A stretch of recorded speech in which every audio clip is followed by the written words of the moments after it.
Hi viewers, welcome to our channel. Delhi liquor స్కామ్‌లో present కస్టడీలో ఉన్న కవిత గారు చూసుకుంటే తిహార్ జైల్‌లో ఆమెను ఉంచడం జరిగింది. అయితే తిహార్ జైల్‌లో అధికారులు ఎవరైతే ఉన్నారో వాళ్ళు కోర్టు ఆదేశాలను పాటించలేదు.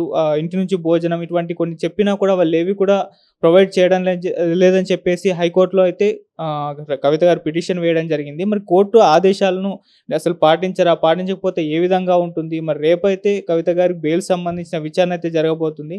మరి ఈ కేసులో కవిత గారికి బెయిల్ దొరకబోతుందా లేదా? సో ఇటువంటి అంశాల మీద డిస్కస్ చేయడానికి ప్రెజెంట్ మనతో పాటు క్రిమినల్ కోర్ట్ అడ్వకేట్ విజయలక్ష్మి గారు ఉన్నారు. వారితో ఒకసారి డిస్కస్ చేద్దాం. మేడం నమస్కారం మేడం. మేడం కవిత గారు అయితే ఇప్పుడు తిహార్ జైల్లో ఉండడం జరిగింది. అయితే కొన్ని కోర్టు ఆదేశించింది ఇంటి ఫుడ్ ప్రొవైడ్ చేయాలని చెప్పేసి ఇటువంటివి. అయితే ఇటువంటి ప్రొవైడ్ చేయడం లేదు జైలు అధికారులు అని చెప్పేసి కవిత గారు కోర్టులో పిటిషన్ వేశారు.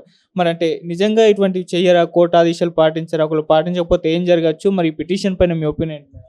పిటిషన్ వేశారు, కోర్టు ఆదేశాలు పాటించరు అని అనడం అంత సమంజసం కాదు. కోర్టు ఆదేశాల మేరకే కదా ఈ అరెస్టులు, వారెంట్లు ఇవన్నీ ఉంటాయి. కోర్టు దాని లిమిట్స్లో అది చూసుకుంటుంది. అందరికీ ఇంటి ఫుడ్ ప్రొవైడ్ చేయడం కోర్టు వల్ల కాదు. ఒకవేళ కవిత గారికి ఏదైనా ఆరోగ్య సమస్యలు ఉన్నాయా అవన్నీ వీళ్ళు ప్రూవ్ చేసుకుంటే కనుక వాళ్ళకి ఆ పర్మిషన్ గ్రాంట్ చేస్తుంది. అది చేయడానికి కూడా వాళ్ళకి కొంత టైం పడుతుంది. వెంటనే వాళ్ళకి పర్మిషన్ ఇచ్చారు అంటే ప్రతిపక్షాల వాళ్ళు ఏమంటారు, వాళ్ళకి ఆర్డర్స్ ఇచ్చేశారు, ఏం విన్నారో ఏమో ఈ రకరకాలు అంటారు. ఏముంది, నరం లేని నాలిక, ఎవరిష్టం వచ్చినట్టు వాళ్ళు మాట్లాడతారు. అందుకని ఏంటంటే వాళ్ళు వాళ్ళ పరిధిలో ఆలోచించుకుని వాళ్ళ రూల్స్ అండ్ రెగ్యులేషన్స్, వాళ్ళ లిమిట్స్ ఏంటి ఉన్నాయో అది చూసుకుని కోర్టు ఆర్డర్స్ ఇస్తుంది, ఇవ్వదని ఏం లేదు. ఒకవేళ వాళ్ళకి ఏదైనా బాగోలేదు అంటే వాళ్ళు కొన్ని కొన్ని సందర్భాలలో అందులో అక్యూజ్డ్ అంటే ఇలాంటి వాళ్ళు వండుకుని తినే సదుపాయం కూడా కల్పిస్తుంది. వాళ్ళ కుక్కు అంటే కిచెన్ వేరే ఉంటుంది జైల్లోనే, వాళ్ళు వండుకుని తినచ్చు. వాళ్ళకి లేదు క్యాంటీన్ ఉంటుంది, క్యాంటీన్ ఫుడ్ తినచ్చు. వాళ్ళు క్యాంటీన్లో వాళ్ళకి ఇష్టం వచ్చింది కొనుక్కుని తినచ్చు. లేదు నాకు బయట ఫుడ్ పడట్లేదు అంటే, తిహార్ అంటే నార్త్, అక్కడ మనలాగా అన్నం పప్పులు సాంబార్లు దొరకవు. మనకి ఎప్పుడూ కూడా మన ఆంధ్ర వాళ్ళకి నార్త్కి సౌత్ వాడికి నార్త్ వెళ్ళామంటే ఈ ఉప్పులు పులుపులు ఉండవు. సో మనం తినలేము అది. అందుకని ఆవిడ అడిగి ఉండొచ్చు. పర్మిషన్ చూసుకుని గ్రాంట్ చేస్తుంది కోర్టు. లేదు అంటే వాళ్ళకి వండుకునే సదుపాయం ఉంటుంది. సరుకులు అవి తీసుకెళ్ళి వాళ్ళకి ఒక రూమ్లో కిచెన్లో ఉంటుంది, ఆ కిచెన్లో వండుకోవచ్చు. లేదు నాకు ఏదైనా కుకింగ్ బయట ఫుడ్ జైల్లో వండిందా అదేనా తింటే నాకు థ్రెటన్ ఉంది అంటే వాళ్ళు వేసిన పిటిషన్లో ఏం మెన్షన్ చేశారు అనేది కోర్టు చూస్తుంది. మనం చూడం కదా, ఓన్లీ మనం వింటాం, వాళ్ళు అక్కడ చూస్తారు. ఆ చూసిన దాన్ని బట్టి వాళ్ళు పర్మిషన్ గ్రాంట్ చేయాలా వద్దా, ఈవిడ హెల్త్ కండిషన్ ఎలాగుంది, హెల్త్ కండిషన్ ఓకే అయితే నార్మల్ ఫుడ్, లేదు బాగోలేదు అంటే ఆవిడని వండుకోమని అంటారు. ఇలాంటి కేసెస్లో ఏంటంటే కొంచెం థ్రెటన్ కూడా ఉంటుంది. ఎందుకంటే జైల్లో వెళ్ళారు అని అంటే అందరితోటి వీళ్ళని కలిపి ఉంచరు. వీళ్ళది ఫస్ట్ క్లాస్ ట్రీట్మెంటే ఉంటుంది. వీళ్ళకి సపరేట్ సెల్సే ఉంటాయి. మరీ అంత చండాలంగా దరిద్రంగా ఉండవు. వేరే వాళ్ళందరినీ చూసామనుకో వాళ్ళ జీవితాలు అయితే హారబుల్, మనం చూడని కూడా చూడలేము. అక్కడ అడిగేది ఏమి ఉండదు, వాళ్ళు ఏం పెడితే అది తినవలసిందే అక్కడ. కానీ వీళ్ళకి ఆ వసులుబాటు ఉంది. ఇలాంటి వైట్ కాలర్ అఫెన్సెస్కి వీళ్ళని అని అన్నామంటే మళ్ళీ పాయింట్అవుట్ చేసామంటారు. కవిత గారనే కాదు, ఇలాంటి కేసెస్ వైట్ కాలర్ అఫెన్సెస్ అన్న వాళ్ళందరికీ కూడా వాళ్ళకి లైఫ్ థ్రెటనింగ్ ఉంటుంది కాబట్టి వాళ్ళకి సపరేట్గా ఫుడ్ అరేంజ్ చేస్తారు, లేదా వాళ్ళు వండుకొని తినచ్చు. ఇన్ కేస్ బయట నుంచి వచ్చింది అంటే ఎవరైనా చెక్ చేసే పంపిస్తారు. ల్యాబ్కి వెళ్ళి అంటే ల్యాబ్ కూడా అక్కడే ఉంటుంది. ఎటువంటి హాని జరగకుండా వీళ్ళు ఇలాంటి పర్సన్స్ జైల్లో ఉన్నారు అంటే ఆ జైలు కూడా ఒక శిక్ష అనుభవిస్తున్నట్టే జైలర్కి కూడా ఇబ్బంది. ఎందుకంటే ఏదైనా అయింది అంటే వాళ్ళకి ఇబ్బంది. అందుకని ఈ రెస్పాన్సిబిలిటీస్ అన్నీ వాళ్ళు చూసుకుంటారు. ఆ ల్యాబ్ను కూడా ఫుడ్ ఇన్ఫెక్షన్ కానీ ఫుడ్ ఇన్స్పెక్షన్స్ చేయడానికి కానీ ఫుడ్ని వాళ్ళు క్వాలిటీ కంట్రోల్ ఎలా ఉంది అన్నీ చేస్తారు. ల్యాబ్ టెస్టింగ్ అక్కడ చేసి ఆవిడకు పెడతారు. కానీ ఆషామాషిగా ఉండదు. మన ఇంట్లో గంజి అన్నం తిన్నా అది మన ఇల్లు. సో ఇలాంటప్పుడు కొన్ని ఉంటాయి. సో ఆ పర్మిషన్ గ్రాంట్ అవ్వలేదు, ఆవిడ పిటిషన్ వేసుకున్నారు అంటే అందులో ఆవిడ ఏం మెన్షన్ చేసిందో దాన్ని బట్టి ఆవిడకి పర్మిషన్ గ్రాంట్ అవ్వచ్చు. ఇంకా బెయిల్‌ది మేడం రేపు విచారణ అయితే జరగబోతుంది. బెయిల్ మరి ఇచ్చే ఛాన్స్ ఏమన్నా కనిపిస్తున్నాయా? లేదా? మీ ఒపీనియన్ ఏంటి మేడం? నేను ఒపీనియన్ చెప్పడానికి ఏముందమ్మా, నేనైతే ఇచ్చేయండి బెయిల్ అంటాను. మనం చెప్పిన దాన్ని బట్టి ఉండదు. బెయిల్ ఇచ్చేయండి ఆడామే అని అంటాం సింపతిక్గా.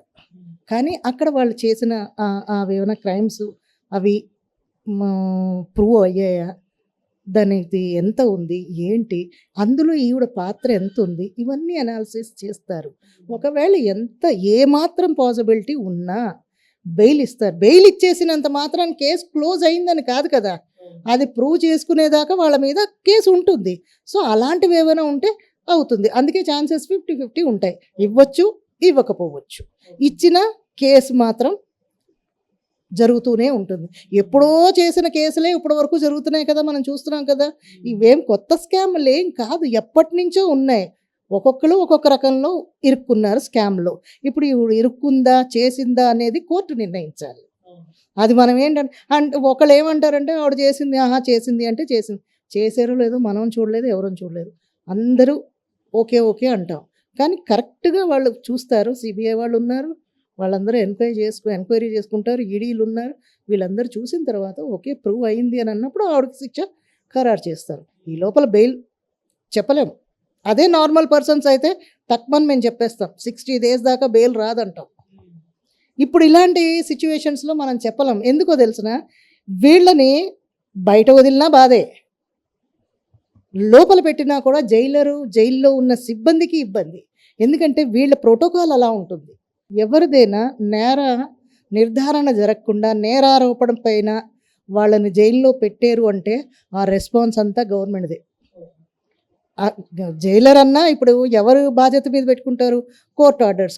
ఎవరు ఆర్డర్స్? Government order. వీళ్ళందరిది బాధ్యత ఎవరిది? గవర్నమెంట్ ఆఫ్ ఇండియాది. గవర్నమెంట్ ఆఫ్ ఇండియా అంటే మనం అందరం ఉంటాం అందులో, మనదే బాధ్యత. ఆవిడకి ఏ చిన్న స్క్రాచ్ అయినా కూడా మనం అందరం దానికి బాధ్యులం అవుతాం.